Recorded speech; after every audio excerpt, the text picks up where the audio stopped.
디모데후서 3장 16절 17절 말씀까지 보겠습니다.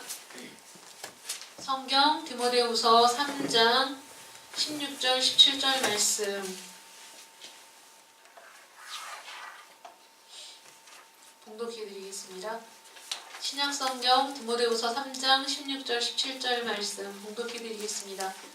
모든 성경은 하나님의 감동으로 된 것으로 교훈과 책망과 바르게 함과 의로 교육하기에 유익하니 이는 하나님의 사람으로 온전하게 하며 모든 선한 일을 행할 능력을 갖추게 하려 함이라.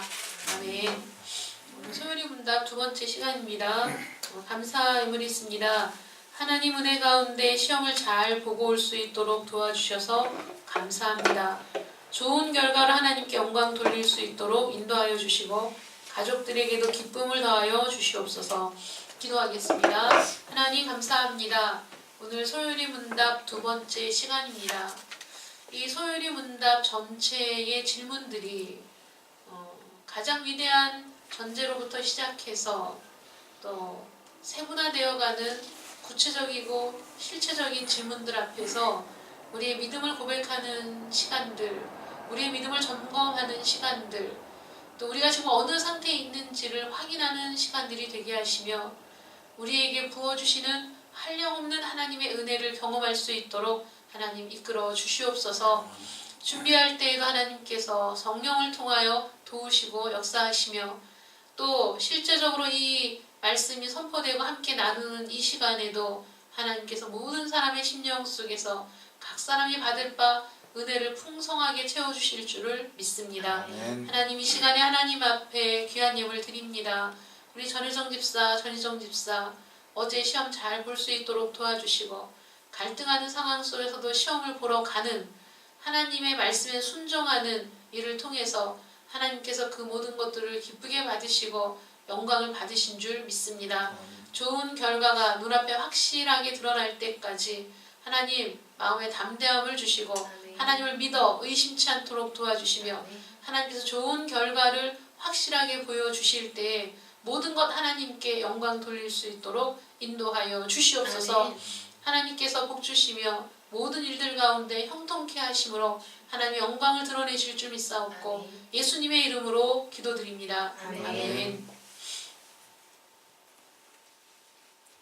오늘은 소요리 문답 두 번째 시간입니다. 우리 지난주에 했던 걸 간략하게 요약해서 한번 생각해보자면 웨스트민스터에서 만들어진 소요리 문답이란 종교개혁이 한창이던 17세기 중반 영국에서 만들어진 것이라는 거죠.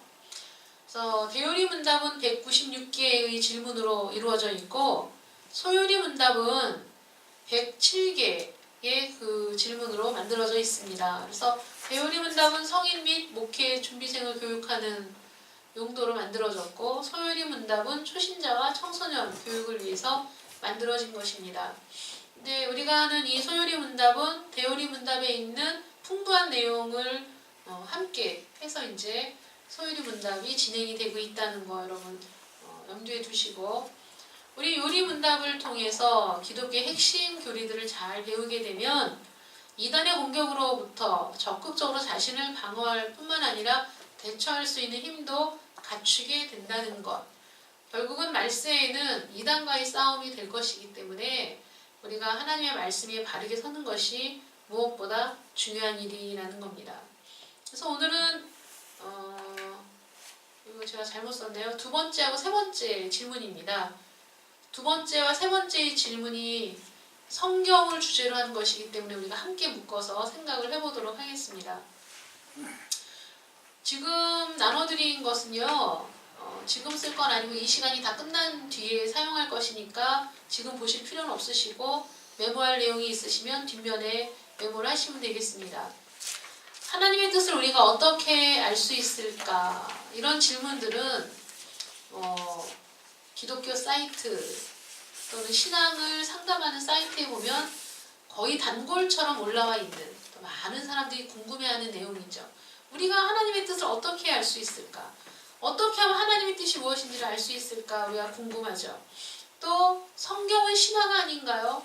성경을 신화로 생각하는, 창조도 신화라고 생각하는 그런 젊은이들도 많이 있습니다. 너무 오래된 책이라서 오늘날 적용하는 것은 힘들지 않을까요? 이런 생각들, 질문들도 있고, 성경 내용이 결국은 착하게 살라는 소리 아닙니까? 굳이 뭐 내용을 다 알 필요가 있을까요? 이렇게 질문하는 사람도 있습니다. 이와 같은 질문들은 누구나 한 번쯤은 생각해 봤을 만한 그런 질문들이죠.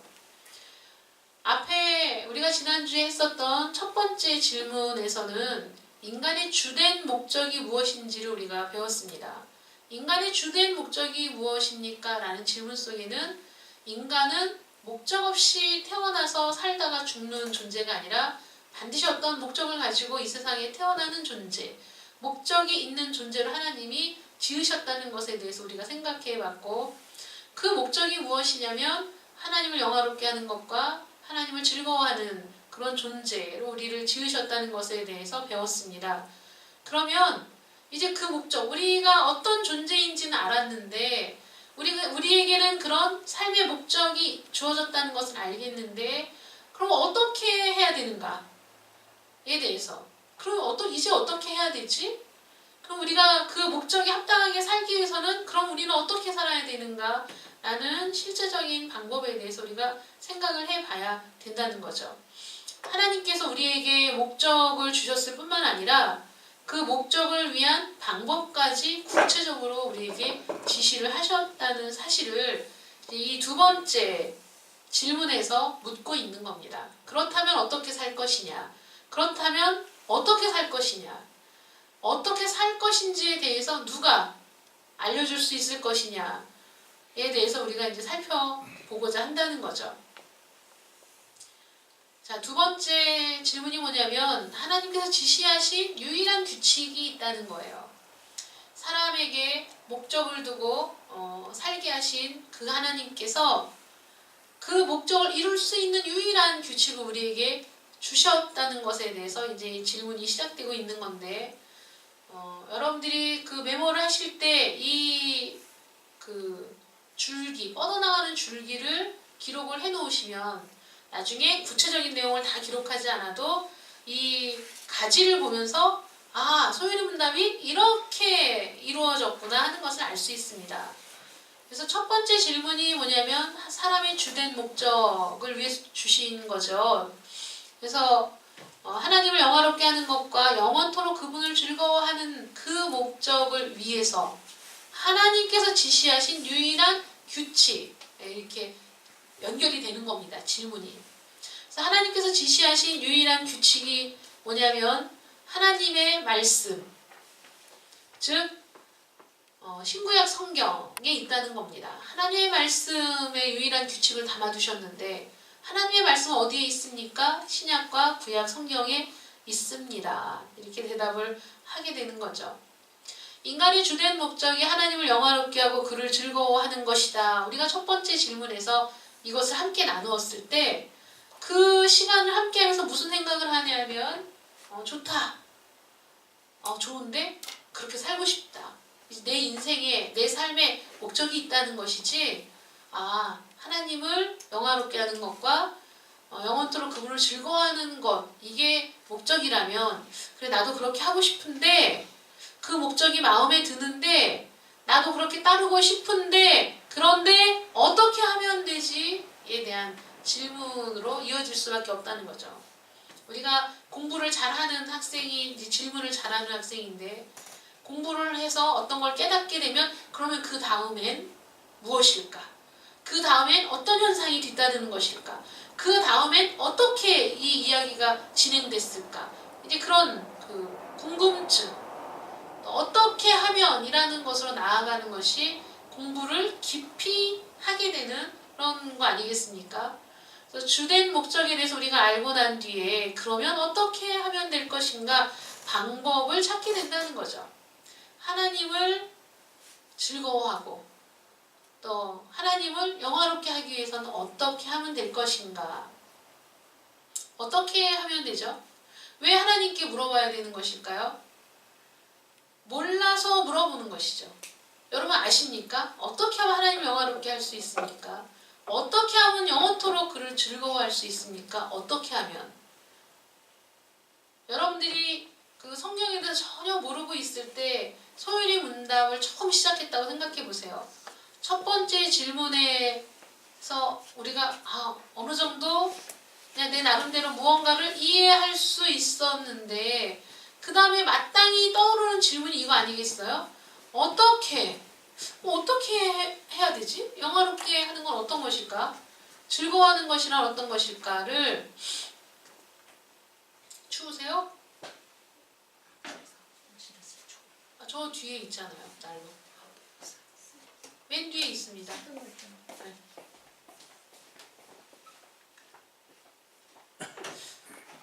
자, 우리 하나님에 대한 인식은 시간이 지나면 자연스럽게 알 수 있다거나 경험을 통해서 알 수 있는 영역이 아닙니다. 하나님은 우리 인식의 영역 밖에 있기 때문에 우리가 어떻게 하나님을 영화롭게 할까, 어떻게 하면 즐거워할 수 있을지에 대해서 인간은 모른다는 거예요. 우리는 알 수가 없습니다. 인간은 알 수 없다는 전제가 깔려 있는 거예요. 우리는 그 부분에 대해서 무지한 사람들이라는 것을 성경은 지금 그 소율이 문답은 얘기하고 있다는 거죠. 기독교는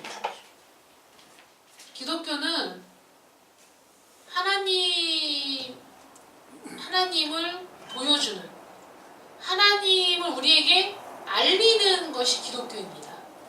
원래 종교란 뭐냐면 근원을 추구하는 것이 종교입니다. 근원을 추구해 인간과 세상의 근본 진리를 탐구하거나 추구해서 그 어떤 진리에 도달하는 것이 종교입니다. 근데 우리 기독교는 사실 종교라고 하기에는 어려움이 있다고 제가 말씀드렸죠. 기독교는 종교라고 하기에는 이 세상 사람들이 생각하고 표현하는 종교는 아닙니다. 왜냐하면 기독교는 하나님이 직접 찾아오시는 것이거든요. 왜냐하면 우리가 알 수 없기 때문에 하나님을 우리에게 보여주시고 나타내시고 어떤 분이신가를 계시하기 위해서 찾아오시는 것, 그것이 우리 기독교입니다. 우리가 찾아가서 만나는 것이 아닌 거예요. 우리가 찾아가서 만날 수 있는 존재는 우리보다 월등한, 우리와 차원이 다른 존재를 내가 찾아가서 만날 수 있다고 생각하는 것 자체가 무리인 거죠. 인간이 무언가를 알고자 하면 알아낼 수 있는 능력이 있다고 생각하는 것이 뉴에이지입니다. 그래서 결국은 인간이 신이 될 수 있다. 이것이 뉴에이지가 주장하는 그 중심 사상입니다. 언젠가는 도달할 수 있다는 거죠. 내가 무언가를 열심히 하면 그 신의 자리에 도달할 수 있고 나는 그 신과 같아질 수 있다는 생각이 그 저변의 중심에 있습니다. 이 세상의 종교도 결국 그거 아니겠습니까? 불교도 그 깨달음을 얻게 되면 부처가 된다는 거잖아요. 부처가 된다는 거예요.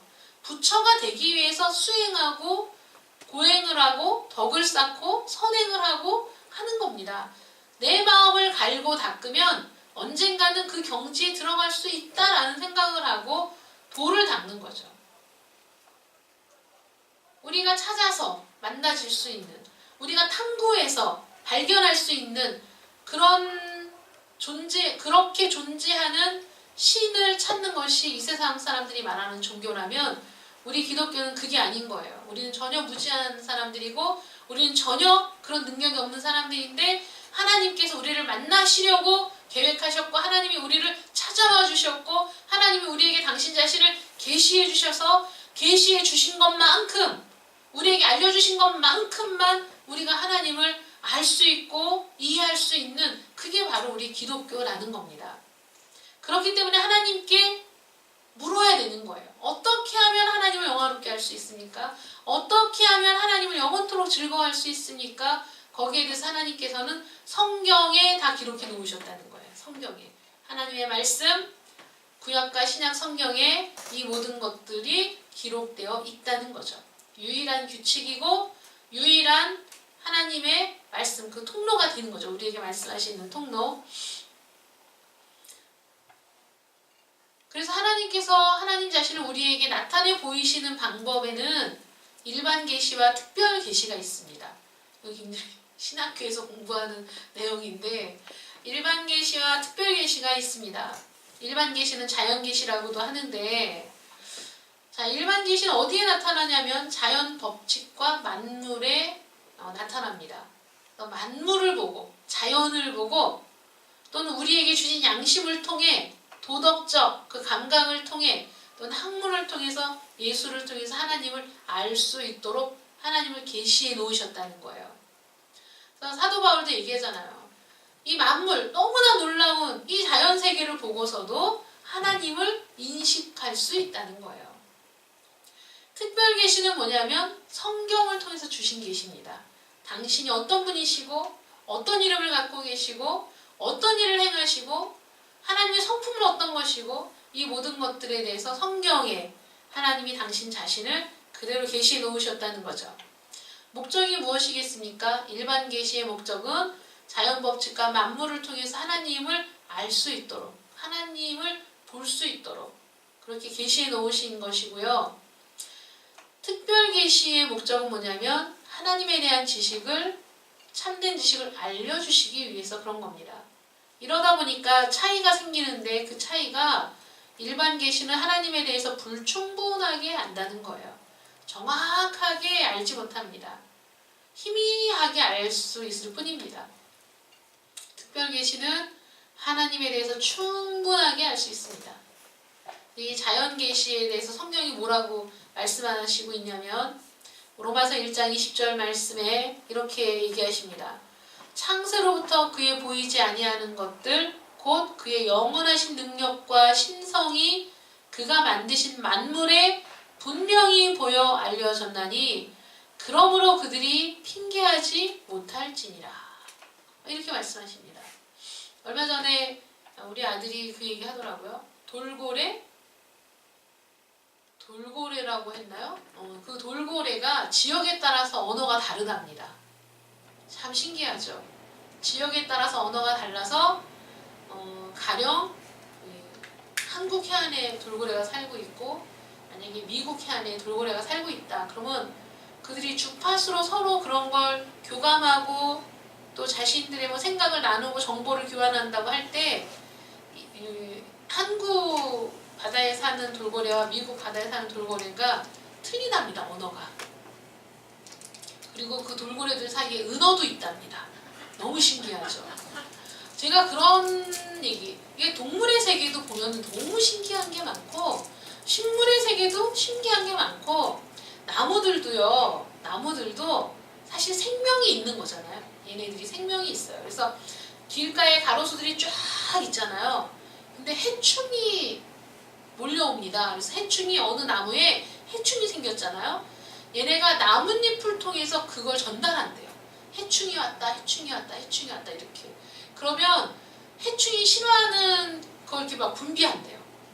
오지 말라고. 정보가 전달된다는 거예요. 그런 걸 보면서도 야, 이거 뭐 말도 못하고 사람이 찍으면 그냥 쓰러지는 나무에 불과한데도 이들이 살아있고 그런 정보를 교환하고 이렇게 한다는 게 정말 신기해요. 그런 얘기를 들을 때 저는 어떻게 생각하냐면 야, 하나님이 정말 놀라우시다 이렇게 생각하거든요. 우리 하나님 정말 놀라우신 분이다 감탄하면서 이렇게 하는데 이 일반 계시나 자연 계시는 사람들이 사실은 하나님이 이런 일반 계시, 자연 계시를 통해서 이렇게 하나님을 계시해 놓으신 것의 목적이 뭐겠습니까? 사람들이 그것을 보고 하나님을 발견하도록 그래서 우리가 예술을 통해서도 또는 학문을 통해서도 또는 우리의 양심과 도덕을 통해서도 결국은 우리의 지향점이 하나님이 되도록 하시려고 일반 계시, 만물에 하나님의 그 모습들을 넣어 놓으셨는데 우리가 타락한 이후에는 보여도 깨닫지 못하고 또 그런 놀라운 일들을 발견해도 야 진짜 신기하네 이러지만 하나님께 영광을 돌리지는 않지 않습니까? 그러나 특별 계시 성경을 통해서 하나님의 참된 지식을 우리가 알게 되면 하나님에 대해서 충분하게 알 수 있게 되고 또 우리의 모든 영역을 통해서 하나님께 영광을 돌리는 삶으로 변화되어 간다는 거죠. 그전에는 몰랐지만 이제는 막 그런 걸 볼 때마다 야, 어쩜 하나님 이렇게 만드실 수 있을까? 정말 신기하다. 우리가 뭐 야외에 나가면 나이 들수록 또 밖에 나가는 거 다들 좋아하셔가지고 노예에서도 또 가자 이래서 번개불에 콩 구워 먹으면서 11월에 밖에 나가기로 했습니다. 밖에 이렇게 나가면 단풍이 든 그 나무 하나를 봐도 얼마나 아름다운지, 어쩜 그 색상이 다 붉게 불타고 있는 것 같고 노랗게 막 이렇게 있는 것처럼 보여도 가서 보면 색상이 다 다르잖아요. 저마다 자신에게 준 그 모든 것들을 아낌없이 드러내면서 모든 자연 만물들은 하나님을 찬양하고 있는데, 우리는 그것들을 보면서도 하나님께로 우리의 시선이 옮아가지 않는다면 우리는 부패한 심성으로 살고 있는 사람들, 여전히 하나님을 깨닫지 못한 사람들이라는 거죠. 그럼 특별계시에 대해서는 하나님께서 뭐라고 말씀하시냐면, 고린도전서 2장 9절부터 10절 말씀 보시면 이렇게 되어 있습니다. 기록된 바 하나님이 자기를 사랑하는 자들을 위하여 예비하신 모든 것은 눈으로 보지 못하고 귀로 듣지 못하고 사람의 마음으로 생각하지도 못하였다 함과 같으니라.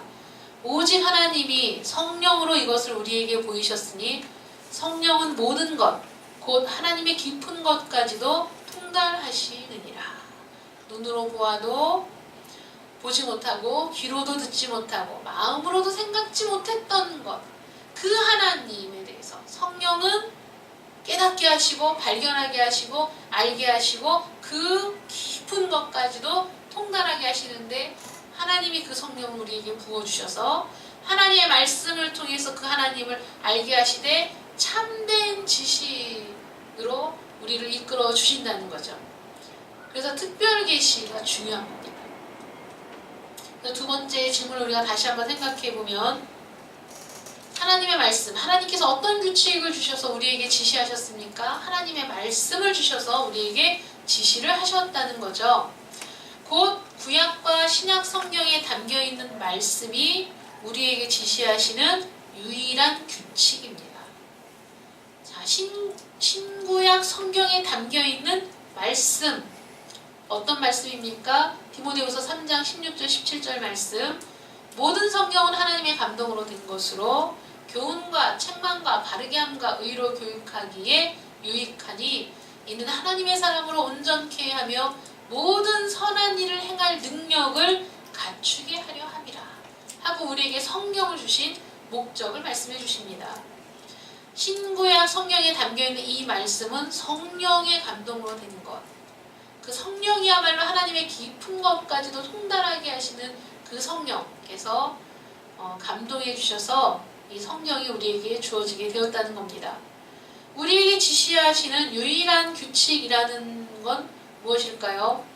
내가 이 두루마리의 예언의 말씀을 듣는 모든 사람에게 증언하노니 만일 누구든지 이것들 외에 더하면 하나님이 이 두루마리에 기록된 재앙들을 그에게 더하실 것이요, 만일 누구든지 이 두루마리의 예언의 말씀에서 제하여 버리면 하나님이 이 두루마리에 기록된 생명나무와 및 거룩한 성의 참여함을 제하여 버리시리라.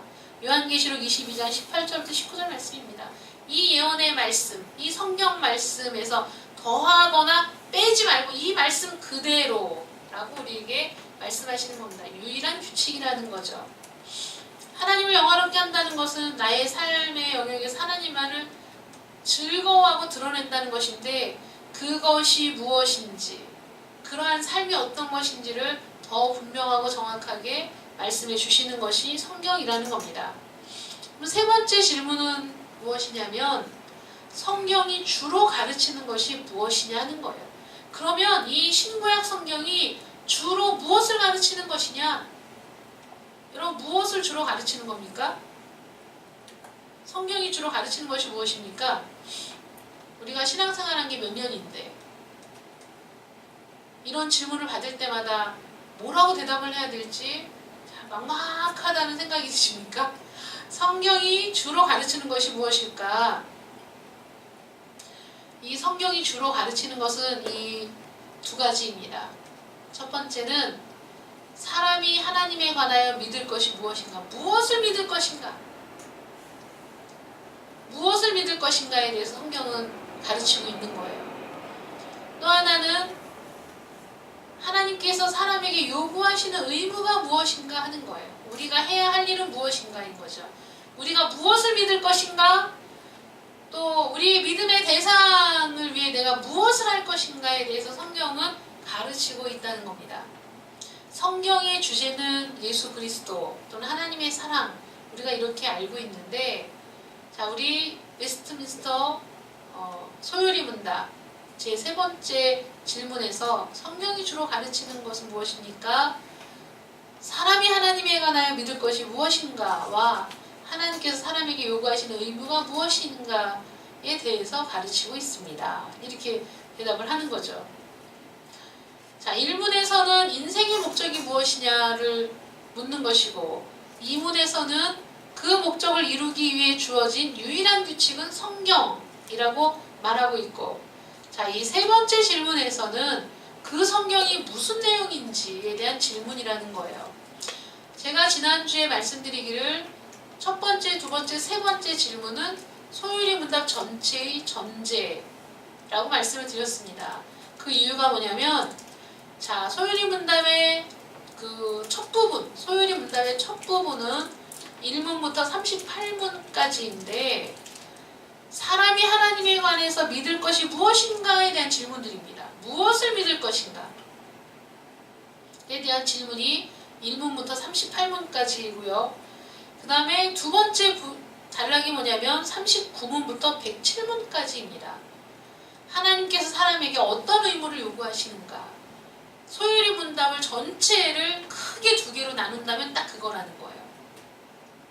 이것이 인생의 목적이 무엇인가를 우리가 발견하고 동의하지 않는다면 그 이후로는 나갈 수 없는 질문이고, 인생의 목적은 오직 성경에 유일하게 기록되어 있다는 그 사실, 그래서 그 성경이 무엇을 가르치느냐에 대한 내용으로 들어갈 수 없는 거예요. 이문에서 우리가 막히면. 첫 번째, 두 번째, 세 번째 질문을 우리가 동의할 때 그 다음에 소요리 문답의 나머지 부분들을 우리가 함께 공부할 수 있다는 거죠. 그래서 사람이 하나님에 관해서 믿을 것이 무엇인가와 하나님께서 사람에게 어떤 의무를 요구하시는가, 이 두 가지의 커다란 질문을 두고 우리가 소요리 문답 107문, 107개의 문항을 함께 하게 됩니다. 세 번째 질문, 성경이 주로 가르치는 것은 무엇인가요? 첫 번째, 사람이 하나님에 관하여 믿을 것이 무엇인가에 대한 것인데, 요한복음 20장 30절 31절 말씀 보시면 예수께서 제자들 앞에서 이 책에 기록되지 아니한 다른 표적도 많이 행하셨으나 오직 이것을 기록함은 너희로 예수께서 하나님의 아들 그리스도이심을 믿게 하려 함이요 또 너희로 믿고 그 이름을 힘입어 생명을 얻게 하려 함이니라. 이 말씀이 무슨 의미입니까? 예수님이 제자들 앞에서 행하신 기적들, 그 놀라운 일들, 책에 기록되지 아니한 표적들이 굉장히 많이 있다는 거예요. 그런데도 그 중에서 선별해서 이렇게 기록한 이유가 뭐냐? 너희가 예수 그리스도께서 하나님의 아들이심을 믿게 하려고 이 성경이 기록되었다는 거죠. 여러분, 성경의 기록 목적이 무엇입니까? 이것입니다. 예수님이 하나님의 아들 되심을 믿게 하려고 기록된 것이 성경이라는 거죠. 그 예수 그리스도를 믿고 그 이름을 힘입어 생명을 얻게 하려는 목적으로 성경이 기록이 되었습니다. 그래서 성경을 통해서 우리가 믿어야 할 것이 무엇인가를 알 수 있다는 거죠. 두 번째 대답은 하나님께서 사람에게 어떤 의무를 요구하시는가인데, 미가서 6장 8절 말씀 보시면 사람이 주께서 선한 것이 무엇임을 내게 보이셨나니 여호와께서 내게 구하시는 것은 오직 정의를 행하며 인자를 사랑하며 겸손하게 내 하나님과 함께 행하는 것이 아니냐. 주님께서 우리에게 선한 것이 무엇임을 보여주셨는데, 그 선한 것이 무엇이냐면 여호와께서 우리에게 구하시는 것이 오직 정의를 행하며 인자를 사랑하며 겸손하게 하나님과 함께 행하는 것, 이것을 하나님이 원하신다는 거예요. 그러니까 우리가 이 하나님의 말씀을 통해서 우리가 어떻게 살기를 원하시는 하나님의 그 요구가 무엇인가를 배우는 유일한 책이라는 거죠. 유일한 책. 하나님에 관해서 무엇을 믿을 것인지, 또 그 하나님은 우리에게 무엇을 요구하시는지에서 우리에게 주신 단 한 권의 책, 성경책. 성경이 귀하고 귀한 겁니다. 성경은 우리가 믿을 대상에 대한 지식을 강조하고 있습니다. 믿음에는 지식이 필수적이죠. 무엇을 믿는지 알지도 못하고 여러분 믿을 수 있습니까? 무엇을 믿어야 하는지 알지도 못하면서 믿는다고 말할 수 있습니까? 자신의 신앙을 설명하지 못하고 작은 시험에도 흔들리는 상태로 살아갈 수는 없지요. 아까 오전에 우리가 함께 나눈 말씀 중에 유대인들이, 당국자들이, 권력 있는 자들이 예수님을 부인하고 또 예수님의 말씀을 듣고 마음에 찔렸어도 그 마음이 변화되는 것, 자신의 마음을 개혁하는 일을 거부하고 나서 예수님이 앞을 보지 못하는 그 사람을 치료하셨을 때 그들은 예수님을 비난하기 위해서 그 사람을 불러서 묻고 또 묻고 묻고 또 묻고 하거든요. 그때 그 앞을 보지 못하다가 보게 된 그 사람의 말, 유대인들을 두려워하지 않고 당국자들을 두려워하지 않고 당신들 참 이상합니다. 왜 당신들은 그분이 어디서 왔는지를 알지 못하십니까? 너무 이상하다는 거죠. 당신들처럼 지식이 많고 당신들처럼 힘이 있고 권력이 있고 백성의 지도자라고 하시는 분들이 왜 그것을 모르십니까? 나는 지금까지 내가 알고 있는 하나님은 불의한 자들을 통해서 일하시는 분이 아니라 경건하고 신실한 사람을 통해서 일하신다는 걸 내가 알고 있습니다. 창세 이래로 나면서부터 앞을 보지 못하는 사람을 고친 일이 있다는 것을 내가 들어보지 못했는데 바로 내가 증인 아닙니까? 바로 내 눈을 뜨게 하지 않으셨습니까? 내 눈이 지금 떠졌습니다. 이것이 분명한 사실입니다. 이 일을 행하신 분은 하나님께로부터 오지 않고서는 이 일을 행할 수가 없습니다. 자기의 신앙을 분명하고 당당하게 고백했습니다. 내 신앙을 설명하지 못한다면, 내 믿음의 근거를 우리가 대지 못한다면, 내가 무엇을 믿고 있는지 확실하게 말할 수 없다면 우리는 누구든지 다 흔들리는 사람들이 될 수밖에 없습니다. 무슨 말만 하면 흔들리는 거죠. 그건가 저건가. 우리 전혜정 집사님하고 전혜정 집사님하고 시험 보고 와가지고 이 답안지를 채점을 해야 되는데, 여러분 공부를 하면 제가 항상 얘기하지만 공부를 잘하는 애들은 뭘 틀렸는지 안다니까요. 아우 이거 실수했구나, 아우 이거 내가 착각했네, 이게 정답인데 내가 잘못 썼네, 이걸 알고 있는데 어중간하게 공부한 사람은 내 답이 맞았는지도 모르겠고 틀렸는지도 모르겠고 정답이 뭔지도 모르겠고 이런 상황이 되는 겁니다. 모르는 거야. 아 이거 내가 믿는 게 이게 확실한가? 아닌가? 이거 내가 잘하고 있는 건가? 아닌가? 이런 상태로 신앙생활을 한다는 게 이게 얼마나 힘든 겁니까? 분명하게 믿음의 확신이 있을 때, 내가 이 길을 가는 것에 대한 분명한 확신이 있을 때, 이것이 옳은 것이라는 확신이 있을 때 우리는 흔들리지 않고 내 신앙의 대상, 믿음의 대상, 내가 신뢰하시는 그분이 요구하시는 것을 내가 행하는 일에도 힘이 들지 않는다는 거예요. 왜냐면 분명하니까. 여러분 그렇잖아요. 우리가 다른 사람 밑에서 일할 때 상사가 어떤 일을 시킬 때 분명하게, 간결하게 내가 해야 할 일을 딱 정해서 시키면 그 일을 하기가 편하잖아요. 애매하고 뭐하고 뭐를 원하는지도 모르겠고 내가 무슨 일을 해야 될지도 모르겠고 이렇게 어정쩡하게 일을 시키는 상사는 굉장히 힘든 사람이죠. 어떻게 어디까지 일해야 될지를 모르게 만드는 사람, 엄청난 부담감이잖아요. 하나님께서 우리에게 분명하게 요구하시고 분명하게 말씀하십니다. 성경을 통해서. 우리는 성경을 통해서 하나님을 알아가면 알아갈수록 그 하나님께 순종하는 것이 더 쉬워지고 그 하나님의 말씀대로 따라 사는 것이 더 수월해지는 거예요. 분명하니까, 간결하니까, 하나님 우리에게 말씀하시는 바가 정확하니까. 그런데 모르면 모를수록 복잡하고 혼란스럽고 우리가 어떻게 해야 되는지를 모르는 오리무중에 빠지게 된다는 거죠. 그래서 하나님을 아는 참된 지식은 오직 성경에 기록되어 있다는 것을, 또 성경이 가르치는 바가 무엇인가를, 마우스를 교체해도 장로님 이게 잘 안 되는 것 같아요. 안 됩니다.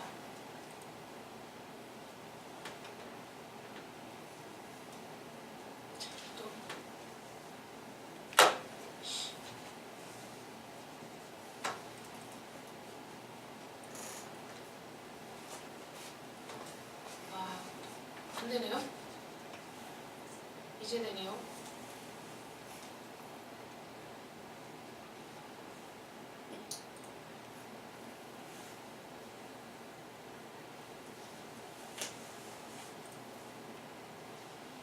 뭡니까? 네.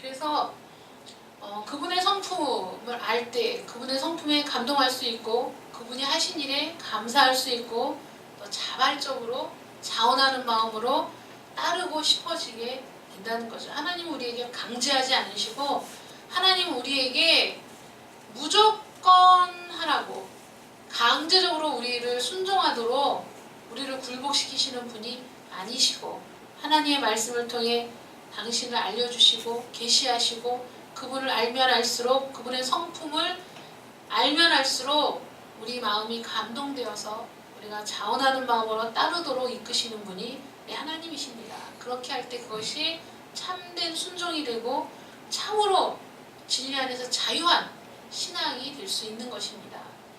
하나님의 이 소유리 문답을 통해서 하나님의 은혜를 우리가 경험하는 것이 사실은 더 큰 목적이지 않습니까? 지식을 나누는 것보다. 그래서 그 나눠드린 유인물 보시면 저 하나 주실래요? 질문들이 있는데 여러분 이 질문들을 가지고 가셔서 집에서 한번 생각을 한번 해보세요. 지난주부터 우리가 쭉 들었던 말씀을 한번 생각해보면서 이번 주 두 번째, 세 번째 질문들을 생각해보면서 하나님의 뜻을 인간이 알도록 하기 위해서 왜 꼭 성경이 필요할까? 또 성경의 핵심 내용이 무엇이냐고 물으면 이제 어떻게 대답해 줄 수 있을까요? 성경이 가정이나 사회에서도 모든 문제에 대해 대답을 줄 수 있을까요? 또 결국 성경을 통해 하나님께서 우리에게 주시는 선물은 무엇이라고 할 수 있을까요? 제가 이 질문들을 쭉 보면서 네 번째 질문에 은혜를 받았어요. 생각하다가 성경을 통해서 하나님이 우리에게 주시는 선물이 과연 무엇일까? 이 질문을 생각하면서 고민을 했거든요. 왜냐하면 이게 정답이 없는 질문인데 말씀을 이제 생각해보면서 하라고 이제 낸 질문이잖아요. 근데 성경을 통해서 하나님이 우리에게 주시는 선물은 무엇일까? 무엇일까요? 처음에는 너무 많이 생각이 나서 고민을 했고요. 그 다음에는 그 모든 생각들이 정리되면서 좁혀지는 단 하나의 답을 제가 발견했는데 그게 뭐냐면 성경을 통해서 하나님께서 우리에게 주시는 선물은 하나님 자신인 것 같다는 생각을 하면서 은혜가 됐어요. 하나님은 하나님을 우리에게 주시려고 하나님은 하나님 자신을 우리에게 다 내어주시려고 이 성경을 통해 하나님을 보여주고 계시는구나. 그 생각을 하면서 은혜가 됐어요. 그 감동이 계속 가는 거예요. 하나님이 그 놀라우신 분이 그 위대하신 분이 우리의 말로 다 설명할 수 없는 그분이 당신 자신을 우리에게 온전히 내어주시려고 이 성경을 통해서 말씀하고 계시는구나. 이 생각을 하면서 은혜가 됐는데 여러분들은 또 어떻게 생각을 하실지 한번 생각해 보시고 답을 써서 다음 주까지 갖고 오시면 되겠습니다. 시험도 끝났으니까 성경도 열심히 읽겠다고 말하신 분이 있기 때문에 잘 해갖고 오시기를 바랍니다. 기도하겠습니다. 하나님 감사합니다. 우리가 소요리 문답을 시작하면서 지식적인 부분들, 또 생각해야 할 부분들 많이 있어서 좀 어렵기는 하지만 이 소요리 문답을 통해서 우리가 다시 한번 하나님에 대해서, 우리의 믿음에 대해서 어떻게 살지에 대해서 성경을 중심으로 생각하며 고민할 시간을 주셔서 감사합니다.